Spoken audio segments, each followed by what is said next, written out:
ซีท่านหลายท่านผู้บ่อยากให้เจ้าอยู่ก็มีมันนักโลกเพิ่นว่าเม่นก็มีขออนุญาตนำอันนี้ก็เว้าตามเพิ่นเม่นก็บ่ได้เครียดบ่ได้ยินแบบนี้ก็ได้บอกกับบริเคดอิงตามผมกันเฮาอิงตามผลกรรมเฮาขอเพิ่งพระธรรมอยู่นักโลกก็เพิ่นพาให้นัก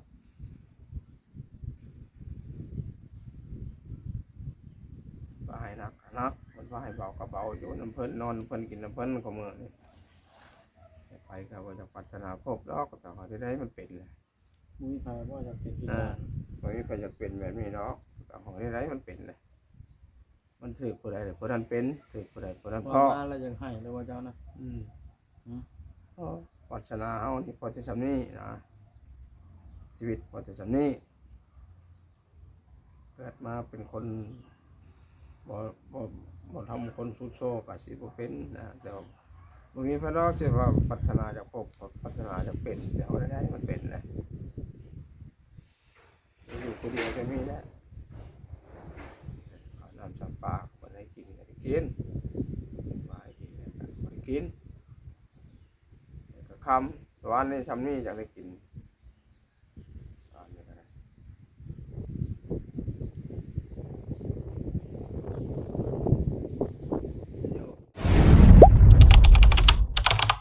อย่าลืมกดติดตามเพื่อเป็นกำลังใจให้ผมด้วยนะครับทุกคนขอบคุณมากๆครับพี่น้องเลย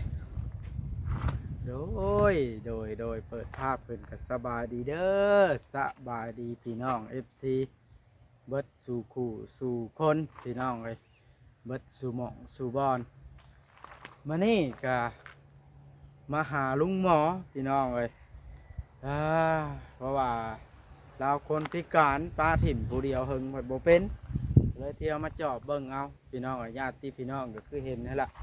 เนาะแม่นสิว่าเฮ็ดเทือนเฮ็ดชาในเราแล้วสิบ่มาจอบมาคอยก็แม่นอยู่นั่นก็ได้เนาะพี่น้องคนเฮานอนเฮือนหลังบักใหญ่ถ้าบ่มีอันสิกินก็คือเก่าล่ะชีวิตพี่น้องเอ้ยหมดแถมลาวพิการกันว่าสิให้ไปทำการทำงานกินนะเนาะพี่น้องเอ้ยบัดนี้มาหาลุงหมอก็บ่ได้มีหยังหลายมาต้อนเราก็ได้พี่น้องมาเยี่ยมมาคอยเสื้อไปโอ้แล้วก็อยู่ในหัวผมเขาก็ซื้อนมมาต้อนนี่เด้พี่น้องแล้วผู้เดียวเนาะดูเรานั่งห้องไห้ยื้ออยู่ผู้เดียวแล้วนี่บ่มีหมอนไปแล้วพี่น้องเลย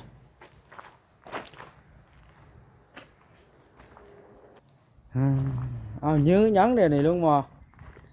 นั่งอยู่ยั้งเดี๋ยวนี้นั่งนะร้านไปทางไหนไปโค่นไปหันเวียดอยู่ผู้เดียวบ้านไหนเดี๋ยวคนเดียว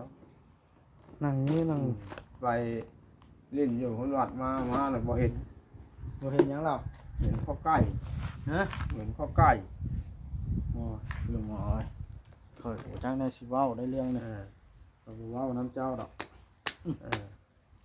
บอกไข่ก็อยากยังกินแมลงยังกินเป็นอะไรแมลงยังกินแล้วแพงบ่แพงไหวบ่กินแมลงกินยังแล้วใช่ไหมเนี่ยท่านกินยังหกแมลงคนที่กินไข่ก็กินอะไรจากนอนเท่านั้นนอนกินอะไรนอนบอกเขากินเหมือนมันสินอนคนจังไข่กินนอนเท่านั้นน้อยนัดเอาไว้กินตอนแรกเจ้าขายเองได้ป่ะแขวครบหรือวิทย์เอาได้เยอะความรุ่นไข่แขวครบนะจ้ะบ่ท่านกินยังบ่กินบาดตายหมดแรงหมดแล้วเป็นได้อันกินไปกินข้าววัดอยู่บ่ขมือนี่เพิ่นเอาให้วันนี้เพิ่นก็เอามาให้เพิ่นก็เอามาให้เพิ่นเอิ้นไปเอาแล้ววันนี้บ่เพิ่นออกมาเพิ่นเอิ้นตามมากินได้นี่เพิ่นเอิ้นในแจรักได้นะครับไปเอาโอ้ไปลิ้นมาบัดเสียเ มาแล้วบ่เห็น บ่ได้ให้ว่าบัดนี้ ก็บ่ได้ให้ในห้องเนาะมันบ่เห็นเลยก็น่าเฮ็ดได้ล่ะตาเห็นนี่แหละ เอานี่เจ้าก็ได้เจ้าเอาไปบ่เห็นก็สร้างเป็นลุงหมอก็ได้ จับหยังก็ยังบ่ได้เฮ็ดหยังก็ยังบ่เป็นว่านี่แหละ หือ จับหยังก็ยังบ่ได้เฮ็ดหยังก็ยังบ่เป็นว่านี่แหล้วว่ะเอาเฮ็ดเลย อยู่ผู้เดียวเนาะ อยู่ผู้เดียวบ่มีไปเบิ่งไปคอยเลยมีไปห้องใจสิละพ่อแหละคนห้องใจ ลุงพ่อแท้วบ่เลยลุง พ พ่อ อสิทนนี่นะทนคนกับเบิ่งนั่งเบิ่งอยู่คนใด อืม ฝากหายคน ไม่ ว่า ได้ดอกไผ่ยังหุ่งดีอยู่บ่ ห้องอยู่ตอนแจ้งนะไปกันไปตอนแจ้งไปทางโป่งคนต่างดับรถไปได้ พี่น้อง FC บัดสุคนเนาะอันว่าเรามักขายนี่แล้วขายแล้วถังอะไร ถังบัดบ่เสียลุงหมอฮะ บอกนั่นแหละเสียยัง บ่ขายบ่ถังนะ บ่ได้บ่ขายแล้วขังขายแล้ว บ่แม่นบ่เจ้าลักขายนะขอไก่นะ บ่ ฮะ บ่ คือเสีย บ่ ซะ เห็น มาแล้วบ่เห็น อืม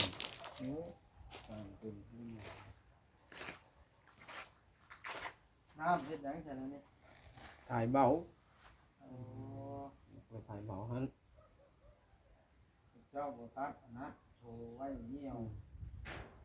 ไปสิตัดให้อยู่ผู้เดียวเนาะ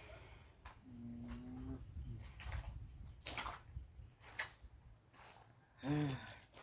ก็สิว่านั่นได้ล่ะเนาะลุงหมอ อืม ผู้รักผู้ใหญ่เพิ่นก็อย่าสงสารเจ้าแล้ว อืม ว่านะอย่าปล่อยไปตามเวรตามกรรมแล้วแต่ละคน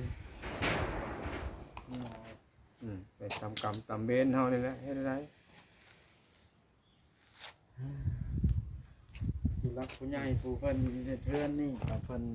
ช่วยได้หลายอย่างแล้วก็บ่ตีเพิ่นดอกพุ่นเนาะ บ่ตีบ่ทานกันแล้ว ปัวเฮาจนตีซ้ำนี่อีก ให้เพิ่นค้ำเพิ่นคูณ หึ ให้เพิ่นค้ำเพิ่นคูณให้เพิ่นอยู่ดีมีแฮงว่า แต่ว่า FC ท่านหลายท่านผู้บ่อยากให้เจ้าอยู่ก็มีมันนักโลกเพิ่นว่ามินก็มี อืม ขออนุญาตนำอันนี้ก็เว้าตามเพิ่นเม่น อืม ก็บ่ได้เครียดบ่ได้ยินแบบนี้ก็ได้ บอกกับบริแคร์อิงตามผมกันเฮาอิงตามผลกรรมเฮาขอเพิ่งพระธรรมอยู่นักโลกกะเพิ่นพาเพิ่นพาให้นัก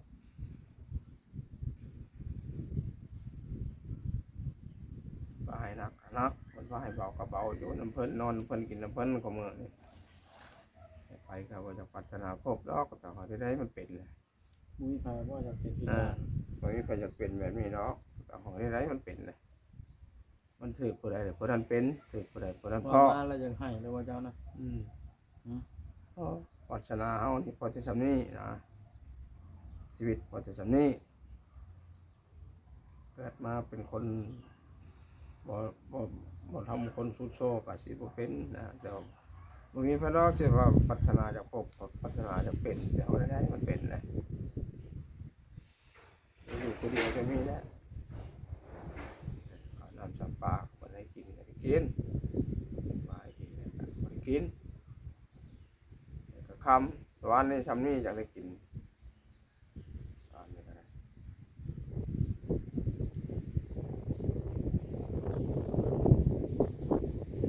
อยู่ใช้เกินวันนี้นอนอยู่นี่เป็นหยังก็เป็นอยู่นี่เป็นอยู่นี่นะประวัติเลย เอาลงเก็บ อยู่นี่ นี่จะบอกคนมาเล่นน้ำก็ได้ก็บ่ บอกอะไรบอกมี แต่ว่า บอกมีไปได้ ถ้าค่อยบ่ค่อยเข้ามาแล้วบ่มีใครมาตอบเนาะ บอกมีนะอยู่มาอยู่บ้านหมูบ้านนี้นะชั่วแล้วนี่แบบนี้แห้งเต็กแล้วมีไปเยี่ยมไปคอยมีไปดูแลมีไปเบิ่งไปแยง อยู่ไป3อยู่ไปว่าจังซั่นจักแม่บอกแต่ว่าน่ะ บ่มีใครอยากตายจะคนเนาะนี่ อืม บ่ในมือคอยนะเลยคอนตีถึกนะ อืม เจ็บจนสิตายอะไรกันนะ เกิดมานอนให้ผู้เดียวน่ะเกิดมานอนให้ผู้เดียวบ่ให้เนี่ยมันคิดไปหลายอันหลายอย่างหลาย เจ้าได้ให้เป็นหยังนะ ให้แหละเอิ้นชานมีบ่ได้อยู่ได้นอนแล้วก็อันอยู่อันกินไผสิหาให้เฮากินบาดนี้ให้ตัวเองมันไปใช้บ่ได้บาดนี้ก็คิดบาดนี้เพิ่นมาเอาเด้อไปเพิ่นใส่ถุงยางให้มากินไปสิเฮ็ดได้มันเป็นแล้ว พี่น้อง ก็บ่จะพบยกพ่อแล้วทางเว้นเฮาบ่มี คุมื้อนี้ก้อยก็อัตคัดเป็นหมอเวียกก็บ่ได้เฮ็ดงานก็บ่ได้เฮ็ด อืม ไปท่ายก็บ่ได้ไปท่าย อืม มันบ่มีผู้มอบงานให้เฮ็ดเลย อืม ก็เฮ็ดแล้วไปท่ายคลิปก็เอาไปยุ่งกับเคสของหมู่ก็บ่อยากยุ่งหั้นนะ อืม นี่ท่านหมอนั่นนะเป็นที่ระบายของคอยคุณหมอ อืม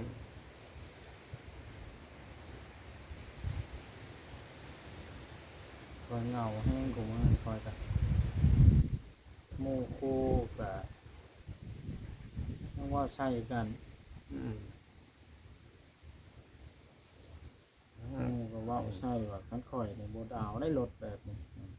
โบดาวรถมันมีประโยชน์ผมรถไทยคอร์ดไทยอย่างนี้ผมว่าตอนยามไปใช้เวียกน้ำกันนะ อืม ร่างหมู่ตัวเองกัน อืม ยามไปใช้เวียกน้ำกันแล่นเอาคนไปห้องมัดห้องหมอก็ได้ย้อนบ้าน อืม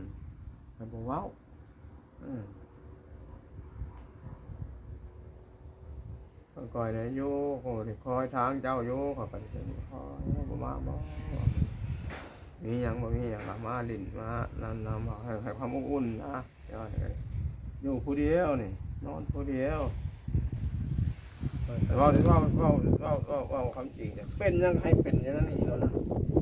เริ่มก็ตั้งจากเจ้าแล้วลุงหมอ เป็นยัง เริ่ เรา มสิอายหมู่แล้วก็ อืม แต่อยากมีเงินหลายๆได้ก่อนจะไปถอดมันวิทย์บ่ให้หมู่ยินทาบ่ให้หมู่เว้าได้เนาะลุงหมอ อืมอันนี้จะมาไปได้ แม่นค่อยยังไปได้ค่อยสู้ สู้คอยนี่ก็สู้แต่พูดมาพี่เป็นเมื่อคอยสู้นี่ก็ได้สู้ไปสู้ไปสู้ไปสู้ไปเอาว่าเราอยู่บ่นี่ก็จะอยู่บ่จังได้เฮ็ดเลยเฮ็ดได้ สิฮอดมื้อใดสู้ไปนำกันลุงหมอเฮา กั ก็ บ ได้ จำได้บ่จังว่าหลายไปตีนเป้าว่าเว้าเนาะจำได้ละเจ้า โอ้หลายเว้าบ่ได้เนาะลุงหมอ อืม แต่ที่เจ้าบ่มีกิน อืมเห็นนะบ่ได้มีอย่างอื่น คนทุกข์นี่เฮ็ดหยังกับพิษลุงหมอก่อนมาเกิดอยู่แล้ว เฮ็ดนี่ ท่านสมมุติมาเห็นเจ้ากินผักกินหยังไง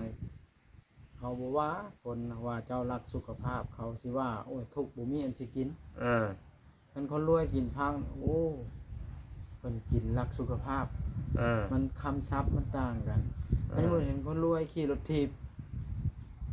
โอ้เป็นออกกำลังกาย อ่า อันนี้คนทุกข์ขี่รถถีบมีปัญญาเท่านั้น อ่าไม่นั่นแหละ มันคำมันสีมองตรงข้ามกลับกันนะ แบบนั้นแหละ มันสมมุติคนทุกข์หิวข้าวหิวน้ำชั้นเลยข้าวบ่มีอันสิกินเพราะอาหารละชอบเอา อืม ได้ นั่นแหละ มันคนทางในกินโอ้เขามีเงินเขากินอะไรก็ได้ นั่นแหละเอาบ่มีกินหยังกินไป วอพื้นคำซับมันต่างกันคือเจ้ามือนี่นะลุงหมอแต่ท่านใดจะหมู่เริ่มบ่อยากให้กินข้าวละ หนึ่งบ่ให้กินข้าวใครอยู่บ่ให้กินข้าวสองมาพอดบ่เอิ้นบ่เร็วเบิ่งครับ เริ่มบ่เอิ้นอีกละ เอิ้นเอิ้นเลยเอิ้นนี่ได้ถึงบ่เอิ้นถึงบ่เร็วเบิ่งเฮาพอจะจำนี้ละเขาสิคิดว่านั่นนะตามเบิ่งบ่มีไฟมาใกล้บ่มีไฟมาทัก ค่อยๆ บ่มีไฟเอิ้นบ่มีไฟคอยอีก ซื้อนมมาให้ที่ว่าสิเจ้ากินเนี่ย แม ก็ ล แพ ง งกว่ากินแมลง กินแล้วสินอนไม่กินกับข้าวข้าวหวานดีอยู่เนาะ มันหวานมัน กิ น น ม กับ ไข่ ข้าว ตรามิ้ว ไปกินกับข้าว งาด ไปกินกับข้าว ำมีFC ถือเลขบ่เนาะลุงหมอมีเลขตั้งล้านนี่ ไหนคนถึงดีกว่าเนาะ ให้เพิ่นโอนมาให้เจ้าซื้อข้าวกิน สาธุให้เพิ่นผันพ่อตัวดีๆเด้อ เจ้าบ่ได้พันเด็ดบ่สัง บ่ คม บ่ได้พันอย่างไรเนาะบ่ได้พันอย่าง มันยังก็บ่ได้เฮ็ดขอซุมื้อนี่ บ่ได้เนาะบ่ได้พันอย่างนอน เครื่องก็เนี่ยก็บ่ได้ไปขายยามนี่เนาะมันยามร้อนเนาะถ้ามันยามไปฝนฟ้าตกลงบ่ได้ฮุบ นอนก็บ่พันอย่างสิคิดหยังก็คิดก็บ่ได้คิดเฮาเฮ็ดหยังบ่เป็นจับหยังบ่ได้แล้ว เขามี อยู่ ทุน วันนี้แหละ เขามีทุนจักอัน 3,000 เหรียญนะเป็นแม่เลขขาดเลขบ่ได้เงินซื้อขนมเป็นไปได้เนาะ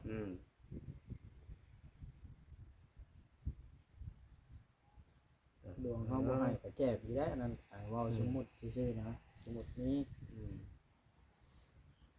ก็นี่ คนเฮาดิ้นรนหาทางเนาะลุงหม โอ้ อ ก็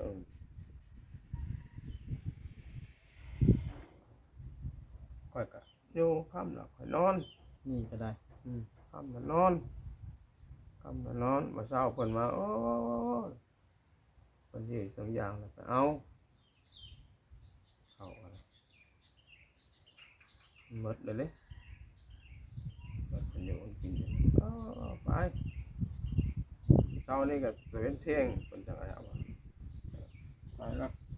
บ่สิทนเลยจังได้กิน มันบอกมาให้วันนั้นมันส่งวันนั้นมันมาให้วันนั้นเขาไปบ่ได้บัดนี้เอาเป็นคนมันให้อยากเสียอะไรแต่เนาะน้องว่าบ่ได้แล้วอย่าเลยว่ะ จักแนวเว้าบ่จักแนวว่าเนาะ บ่จักแนวว่าบ่จักแนวว่าเห็นสิว่าตัวประเทศยังบ่ได้บัดทำหยังก็บ่เป็นจับหยังก็บ่เป็นบัด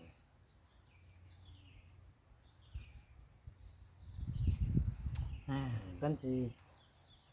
หาแนวให้ลุงหมอเฮ็ดนี่ มันเฮ็ดบ่ได้หาว่าได้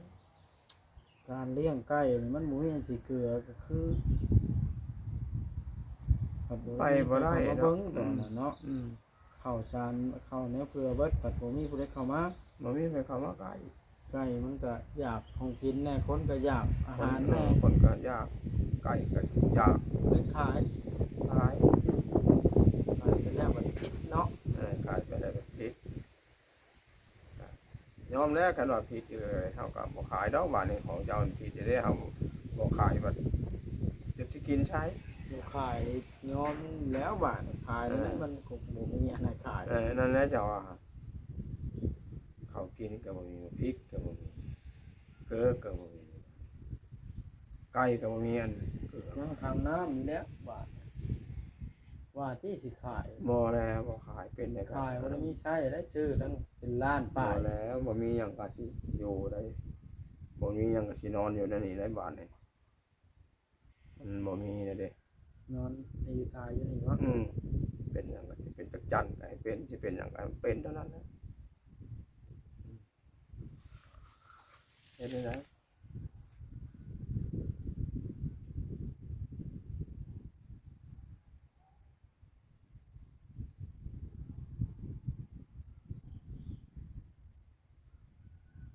นี่แหละคนเฮาเนาะลุงหมอเพิ่นจังว่าให้ยืนด้วยขาตัวเองเนาะ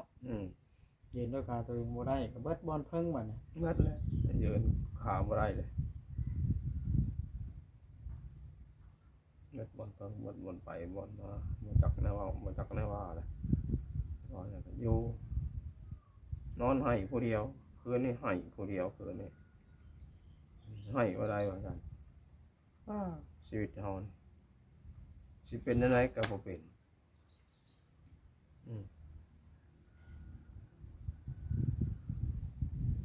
สิเป็นหยังก็บ่เป็นสิพันก็บ่พันนอนแจ้งมาลุก นอนแต่ว่าลุกมันเฮ็ดอะไร จับนอนพอ อืม ได้ก็ได้นี่เป็นแบบนี้เนาะ อืม นี่แต่ว่าคำมืดแรกนี่แต่ว่าเจ้าพักผ่อนเด้อ โดย ผู้ไปค่อยกับสองคำมือค่อยก็มาจอบเท่านึงแบบนี้แหละ โดย ที่ มา ค่อย แล้วพอ หืม ว่ามามันรู้แน่ว่าบ่มีไผได้มามีแต่เจ้านี่แหละบ่บ่เอ้ยเฮ็ดอะไรข่อยก็เป็นแล้วแบบนี้แล้ว อืม สู่ไปตามวัดบุญ อืม ก็แจ้งๆก็สู่สามตาย โดย ชีวิตนะบอกว่าไผเนาะ โดยอยู่ไป เอาโอเคสนะกลับก่อนได้อลุงมนต์สบายดีกลับก่อนพี่น้องเอ้ยพี่น้องเอ้ยก็สิกลับก่อนมาแต่เว้นคอยค่ำลงแรงครับคือเขาไกลบ่เห็นนี่ก็เฮาฮู้อยู่ดอกพี่น้องเฮาบ่เว้าหลายดอกหมอจักเราฮู้ซ้ำใดเนาะโอเคบาดในคลิปนี้ก็ได้ขอจบคลิปลงซ้ำนี้แหละพี่น้องเอ้ยเนาะคลิปหน้าจังว่ากันใหม่ฝากพี่น้องที่เบิ่งแยงนำกันเด้อเนาะเป็นหยังก็ได้ทางบวัดก็สู่ไปบวัดก็สู่จนบ่เถื่อบ่แห้งเนาะบวัดก็ได้บวัดก็เริ่มเหงาแห้งกูมือคลิปก็บ่ต้องบอลถ่ายคลิปมันไปถ่ายคลิปผู้อื่นคลิปมันบอลที่เป็นเคสของผู้อื่นกับ FC ดาพี่น้องถ่ายเคสเป็นของตัวเองก็บ่มีบ่ให้เป็นสะพานบุญบ่ได้ว่าอยากเฮ็ดเฮือนเอื้อตีก็บ่ได้เฮ็ดเลยพี่น้องบ่ได้มีบอลถ่ายบอลลงคลิปเนาะบาดนี้ครับก่อนพี่น้องเอ้ย